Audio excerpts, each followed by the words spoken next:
On the cusp of the new millennium, an eerie anxiety permeates our culture regarding the possibility of extraterrestrial life. Surveys show that a third of all Americans believe in UFOs. Nearly 5 million claim they have encountered alien beings. Scientists remind us that these fantastic sightings are unconfirmed and unconfirmable.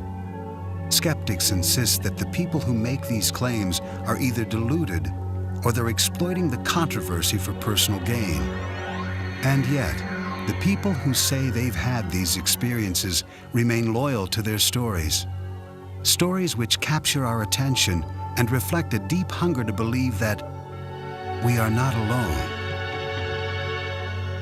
In rural Kentucky, a man recalls his family's supposed shotgun battle with aliens in 1955.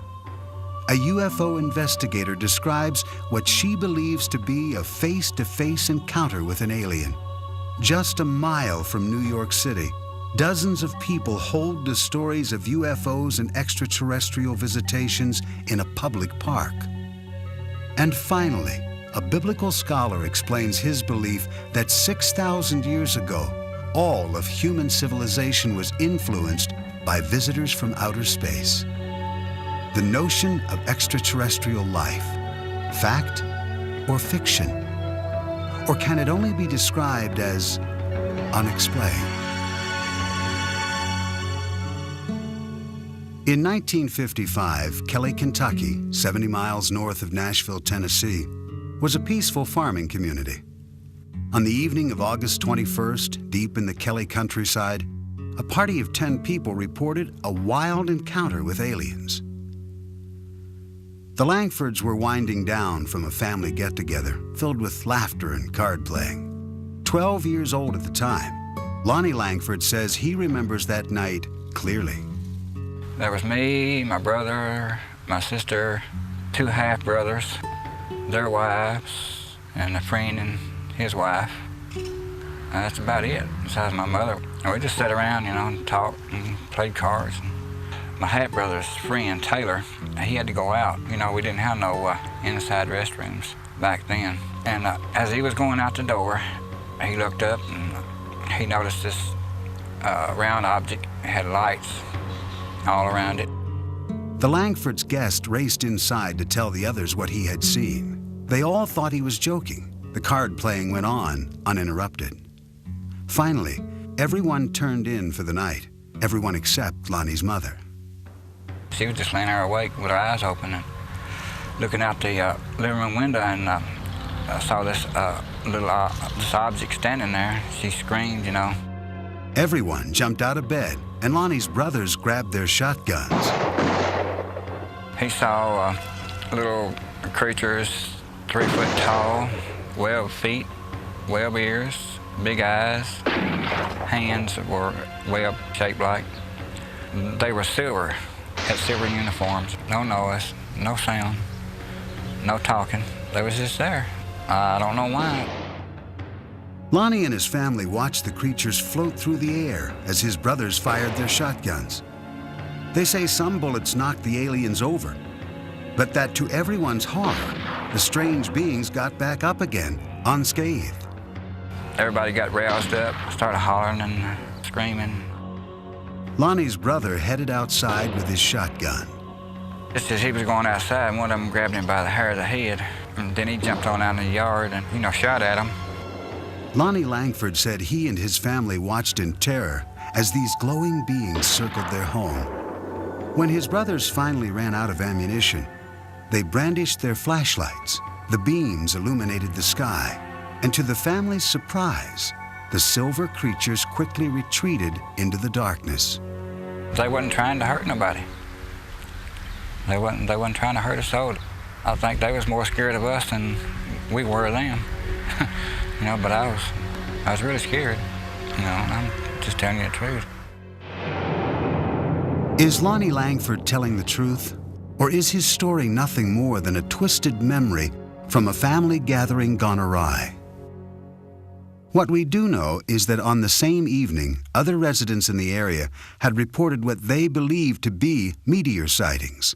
accompanied by a strange, machine-like hum. When the Langfords reported their sighting, police officers, state troopers, and even soldiers from the nearby Fort Campbell Army Base arrived to check it out. Kentucky State Trooper Russell Ferguson investigated the incident. He found no physical evidence to substantiate the Langford story. The only thing that we did find was the family there, rather disturbed, very emotional, and swearing that something had occurred in the way of small, silver-looking people with big eyes and big heads trying to get into their house. UFO investigator Philip Imbrogno finds the Langford family's story compelling. He thinks they may indeed have encountered extraterrestrials. It is one of the cases that is actually very convincing, because here you have a family that really didn't care anything about UFOs, and all of a sudden they report that they had these little beings coming on their property and they fired on them and so on. And to this day, that is one of the cases that convince me that perhaps we should consider that there are extraterrestrials here from time to time that have landed on our planet and interacted with our society. During the time of the Langford sighting in the mid-50s, Americans of all walks of life were enthralled with space-age images, and a new wave of science fiction movies was coming out of Hollywood, many of which were based on the growing anxieties surrounding the Cold War. The local people were influenced by movies and books and magazine articles popular in that particular time, but keep in mind that the people of this area were fundamentally agricultural in background and Protestant in their faith, with some commitment to the fundamental side of faith. Since the Langfords claimed to be devout Christians, is it possible that they had become overzealous from a religious revival meeting that Sunday afternoon? State Trooper Russell Ferguson doesn't think so. He believes they were drunk. I didn't find anything up there except just a bunch of people running amok. They had one specific emotion, and that's from, I think, a pretty wild day. Oh, there was no alcohol there. No alcohol at all, because my mom, she was real Christian and she wasn't allowed in the house. My brothers did drink, you know, but they didn't have anything around the house. There wasn't no alcohol around the house that night. Another explanation for what took place that night involves a traveling circus which happened to be passing through town. I went to our newspaper files and found the showing of the Shrine Circus here at our fairgrounds for 3 nights, Thursday, Friday, and Saturday, prior to this activity at Kelly. It's certainly possible that monkeys were in that traveling troupe of the Shrine Circus, and it is possible that some of them could have escaped. Some people said it was monkeys from a circus. I didn't know that there was a circus at the time, and neither did my family. There ain't no silver monkeys. How can a monkey be silver? If these strange visions weren't brought on by excessive drinking or playful chimpanzees, what really happened? One author on paranormal phenomena, Greg Little, thinks there could be a scientific explanation. This part of Kentucky lies on a major fault line. Little points out that tectonic pressures in the earth can create unusual forms of electromagnetic discharge, strong enough to disorient people. These electromagnetic plasmas have this enormous, powerful electromagnetic field around them. And when a person gets close to this field, it does interact with brain biochemistry. It also produces serotonin, a substance that is biochemically identical to a hallucinogenic drug called dimethyltryptamine, which is a 30-minute LSD trip, which, gee, if you had a 30-minute LSD trip when you were asleep, what would we call that? A dream. Dreams, nightmares, few, if any, will ever be sure of exactly what happened that summer night in 1955. I have no idea why the aliens visit me. Maybe they're just passing over and something, got curious and wanted to come down. I don't have no idea. Why do you think God put all those other planets out there and all those moons and all those other suns and just left this one with life on it? All the rest of them out there is without life now. I ask you, if you were suddenly capable of going from here to Mars or the sun or whatever other planet, and you were coming to Earth with all that technology that was available to you. Now, surely to hell you wouldn't land in Kelly, Kentucky, when we've got the nation's capital and all the other big cities and what have you. No, I don't think so. One thing is certain. Lonnie Langford and his family did not go out seeking extraterrestrials that August evening, and the memory has haunted them ever since. There are areas around the world which are known as so-called UFO hotspots because of the frequency of reported sightings. Pine Bush in upstate New York is one of those places. That is what attracted UFO investigator Ellen Crystal. This is where she actively attempts to initiate contact with aliens. Having written a book on her experiences called Silent Invasion, she believes her 20 years of research, including over 1,000 photographs, offers evidence of the existence of extraterrestrial life. It really takes a certain mentality to do it in a cohesive way so that you come away with some research. I mean, there's people like me trying to collect research and successfully doing it and trying to have close encounters where you can use equipment and machinery that actually works and registers. Ellen first began searching for extraterrestrials in the countryside around Pine Bush during the early 1980s. At that time, a psychic told her that she had been cured by aliens during a severe childhood illness.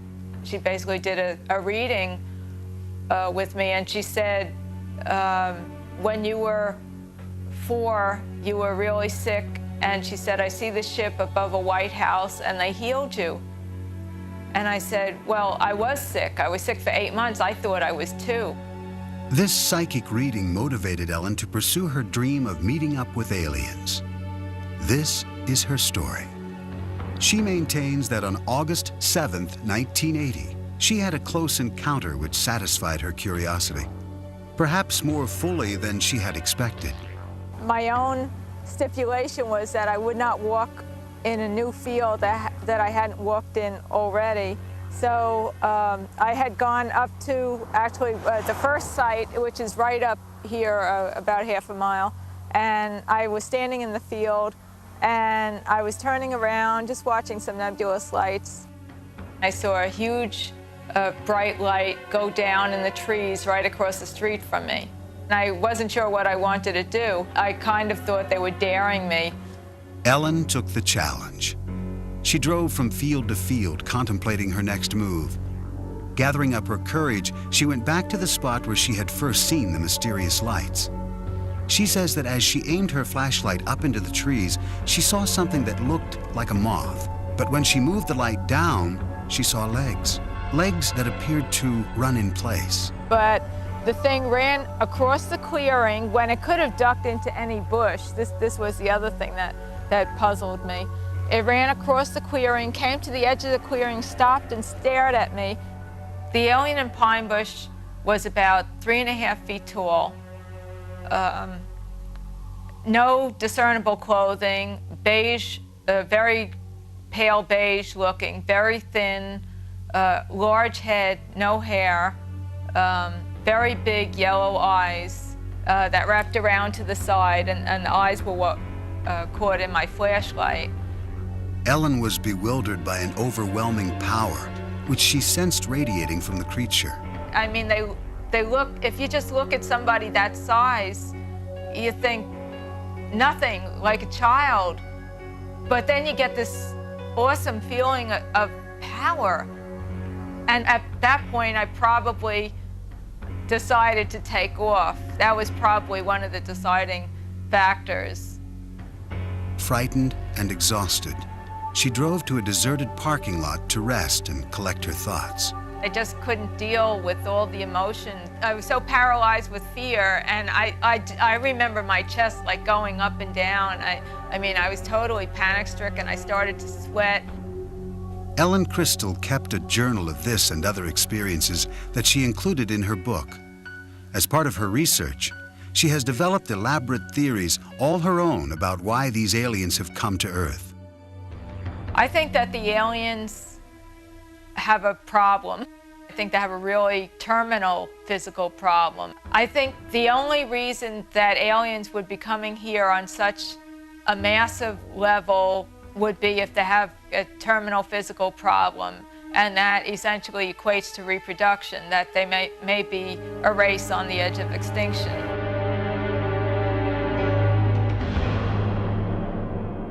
Are Ellen Crystal's claims of extraterrestrial incursions into upstate New York to be believed?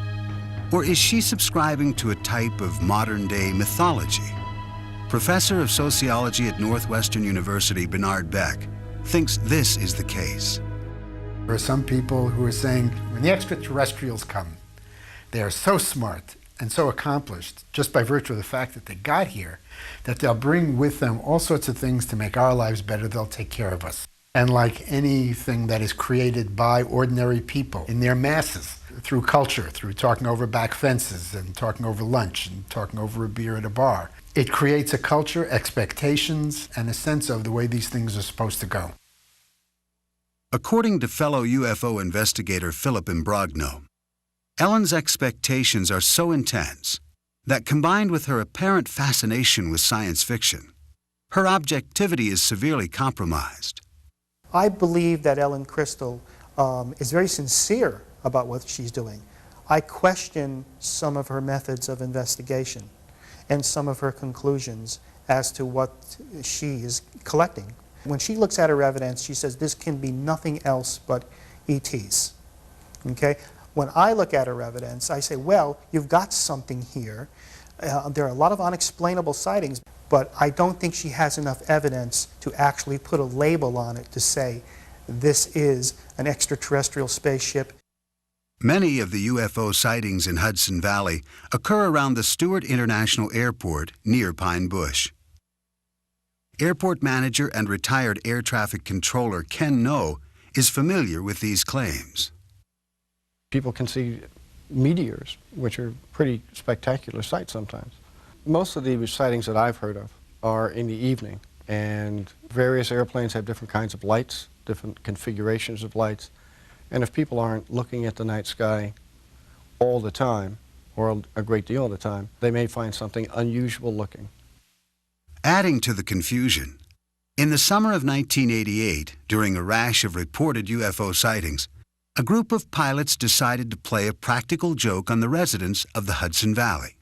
They flew in an echelon formation, or if you like, a V formation, in small light aircraft, which don't make a great deal of noise, and they looked pretty impressive. And so it was quite an impressive sight. And a number of people reported that as a UFO, which probably was the pilot's intention in the first place, to have some fun with folks. It caused quite a stir for a number of years. Ken No and other local air traffic controllers remain skeptical of Ellen Crystal's conclusions and of her UFO video research. I have seen some of her work, some of her photographs, and I think they're certainly questionable. These tapes were shot near the Stewart International Airport. Clearly looks like an airplane to me. I see flashing strobe lights as anti-collision lights, and what may be two landing lights on the wingtips of the aircraft. Again, this clearly looks to me like a slightly out of focus video of an aircraft. I think you can clearly see that this is probably a large jet aircraft. At this point on the tape, you can even hear the engines. Looks like an airplane to me. Ellen's photographs fail to hold up under any scientific scrutiny. Another problem is that her reported sightings tend to take place when she is alone. Psychology professor Hubert Dolezal says that when Ellen's psychic told her that aliens had cured her during a childhood illness, it may have caused these delusional sightings. I'm sure people talked. The family probably mourned, cried. She was probably told she might die, or chances are she perceived that and picked up on it. And then she's told that someone out of the ordinary, someone out of the medical community is responsible for her healing. Perhaps the most important event in her life. She has life. Psychologically, I liken this with someone who finds out somewhat late in life that he or she was adopted. and the terrific human need to make contact. Many UFO sightings are easily explained. Yet when more than one person claims to see the same object at the same time from different vantage points, the reports become harder to dismiss. Hudson County, New Jersey, the town of North Bergen, a middle-class suburb across the river from New York City. Its residents are hard-working, educated professionals who tend to be realists. This is also a place where there have been persistent claims of alien and UFO sightings. George Obarski owned a Manhattan liquor store and drove the same route back to his home in North Bergen, New Jersey, every night for decades. At 3 a.m. on the morning of January 12, 1975, as he was driving through the local park, his radio reception suddenly became distorted.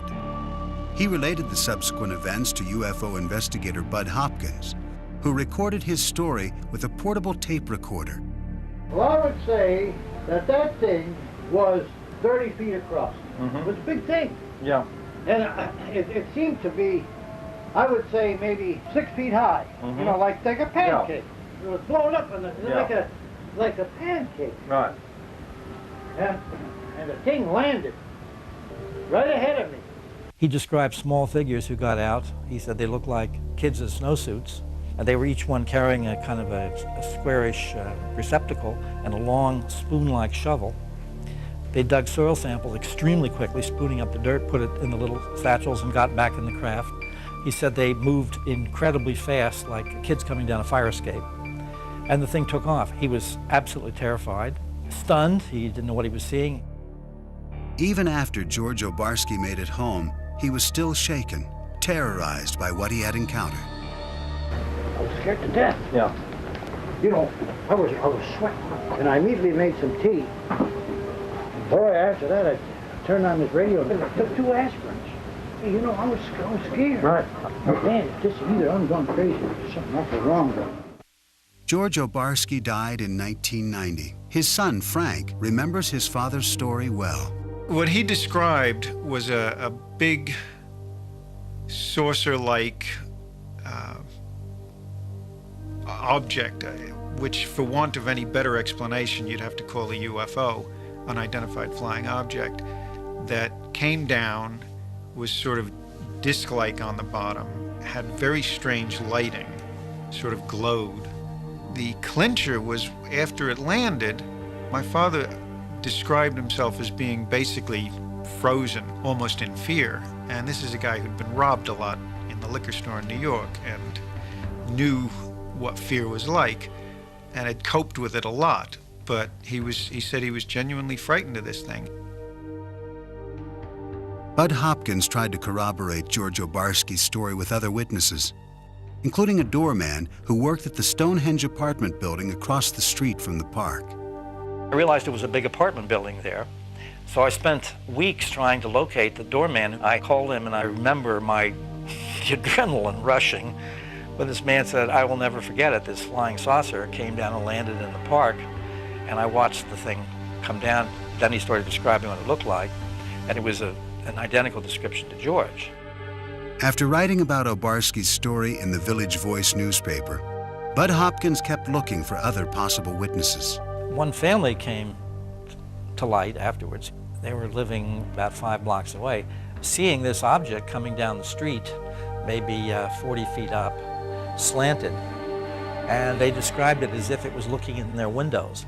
And even though the woman in the family was ill, she ran outside in her nightgown, bare feet, and the father and the children ran out, and they followed this thing down the street. A North Bergen schoolteacher, Ann Karlovich, says she listened skeptically as her daughters described the telltale evidence in the park on the day after the alleged incident. Back in 1975, we had heard about this incident, that there was a flying saucer in the park.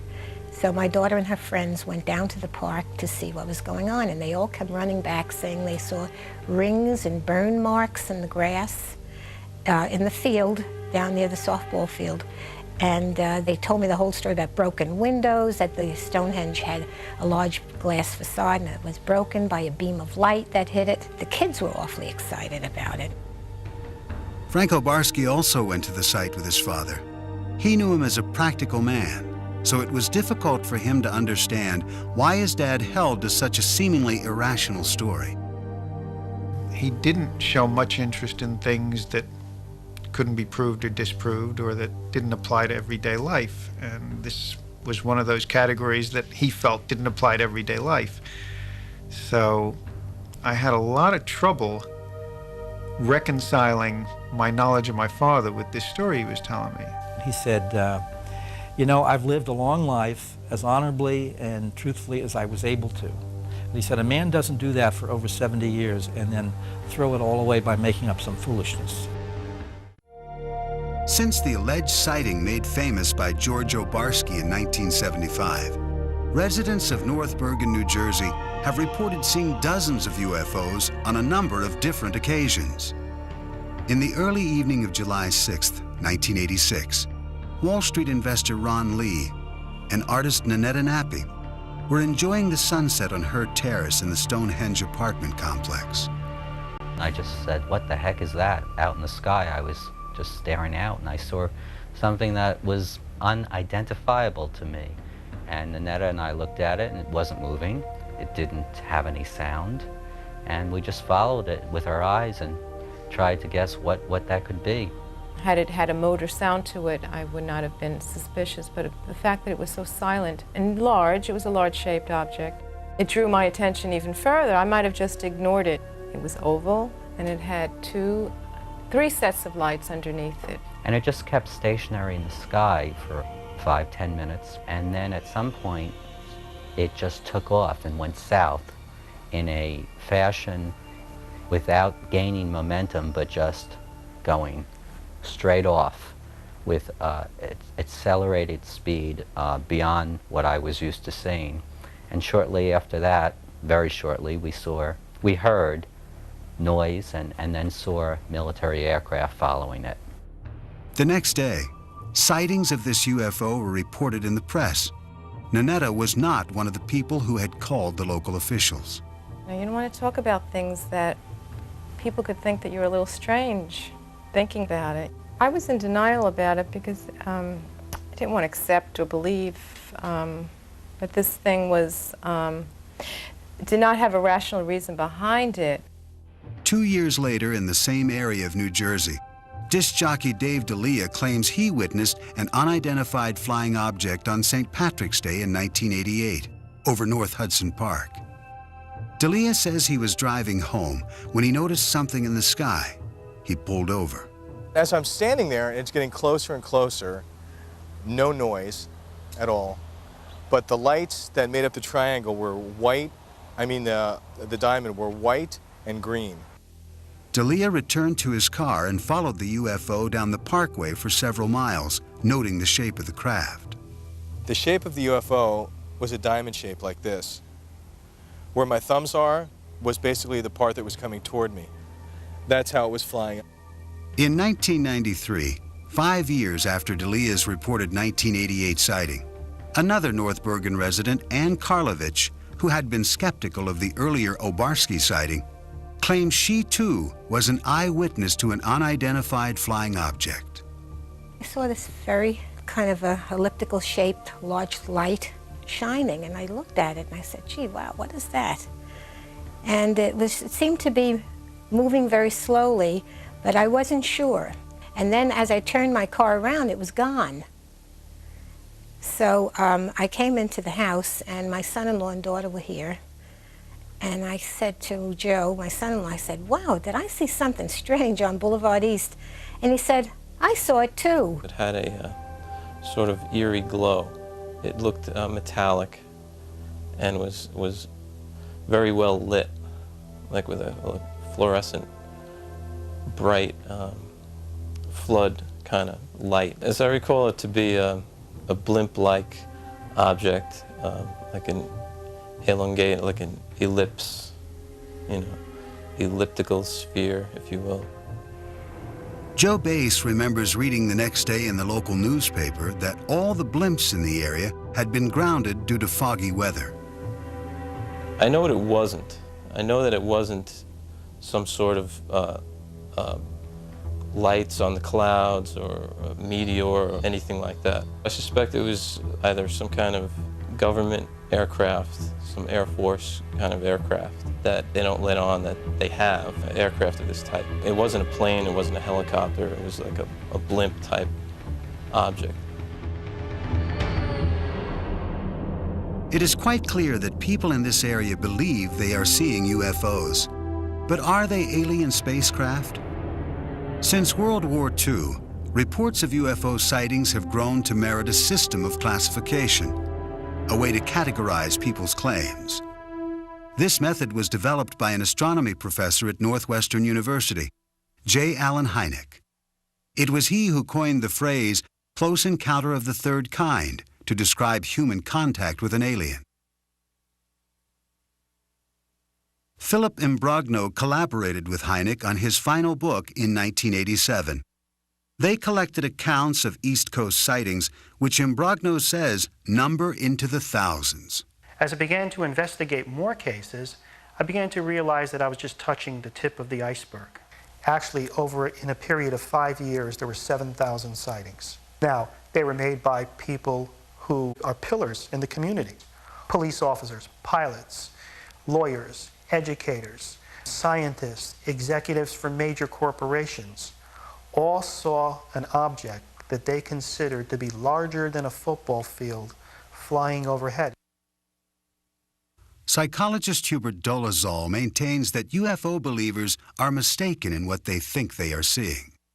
What we're looking at is a perceptual phenomenon where the background information is either dark conditions or dusk conditions, and where there's very little visual structure against which the object appears. Add to that the question of, does this person have myopia, nearsightedness, and astigmatism, suffers from any other kind of visual defect? And now you're looking at the question of not only unidentified moving objects, but unidentified stationary objects. I know what I saw.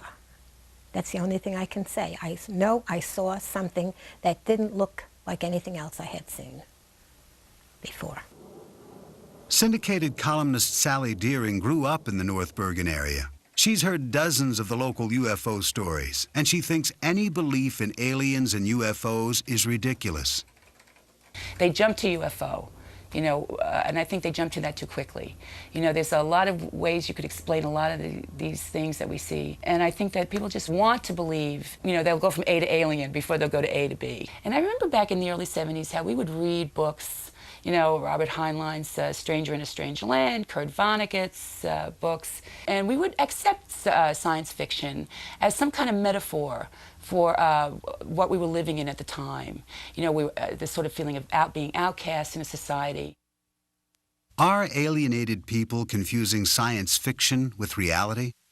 According to Professor Dolezal, those who claim to see aliens and UFOs may be experiencing a psychological need to be a part of a trend, something bigger than themselves, thus latching on to observations which have little or no supporting evidence. What I do believe is going on, it's the proverbial bandwagon effect, that it's popular to be included and to be part of this. It is becoming more and more accepted. The onus of you're nuts, or there's something wrong with your brain, or you're a liar has been vastly decreased. I think people are more open to the possibility. I believe every human being wants to be part of something that is special, that is important, that is exciting. Certainly with the advent of human beings becoming more sophisticated in terms of space travel, our own yearnings to be in space and to populate other planets, I think all of that has fueled, and reasonably so, this entire belief system and movement.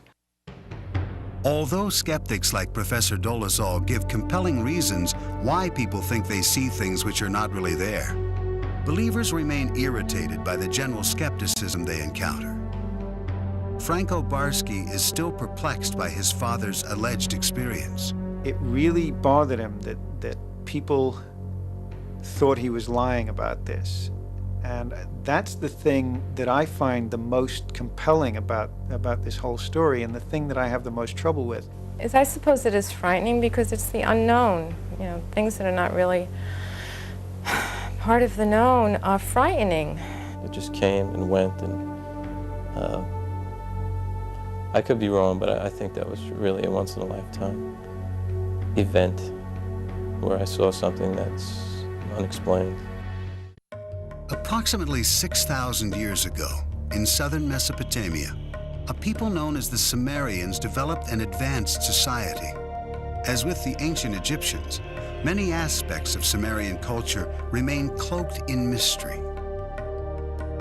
Zachariah Sitchin is a biblical scholar and expert on ancient civilizations. He believes that extraterrestrials called the Anunnaki visited this planet and influenced the Sumerian culture, a culture which attained heights that have not been matched until modern times. They had incredible knowledge of the heavens, of astronomy, of mathematics. They had high-rise buildings. They were the first to introduce the wheel. They had art, they had music, they had dance, they had laws, they had courts, they had judges, they had kings. Everything that we consider essential to a high civilization appeared there almost overnight 6,000 years ago. Sitchin bases his beliefs about the extraterrestrial influence on the Sumerian myths, which were written on ancient tablets. He contends that these myths describe actual experiences with the extraterrestrials known as the Anunnaki. The following text describes an assignment given to the ancient astronauts.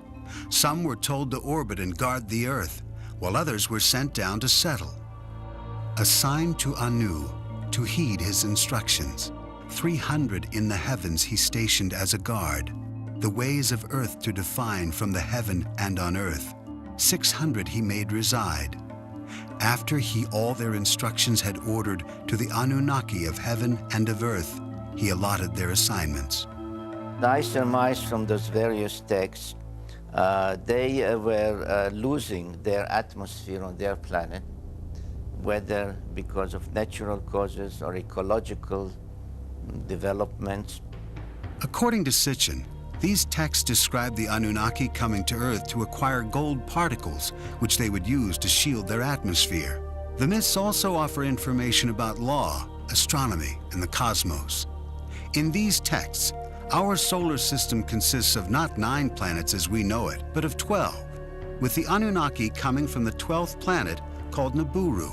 This mysterious planet comes close to the Earth's orbit every 3,600 years. The evidence from those ancient texts, from those ancient depictions, leaves no doubt in my mind that others from another planet were involved not only in our creation by jumping the gun on evolution, the way the Bible states it, but they were involved in giving us civilization for many millennia thereafter.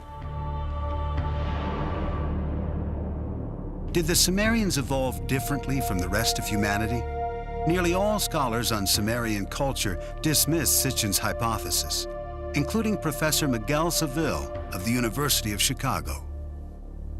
In my experience, there is nothing in the evolution of the culture in southern Mesopotamia that cannot be explained by the normal evolution of culture in general.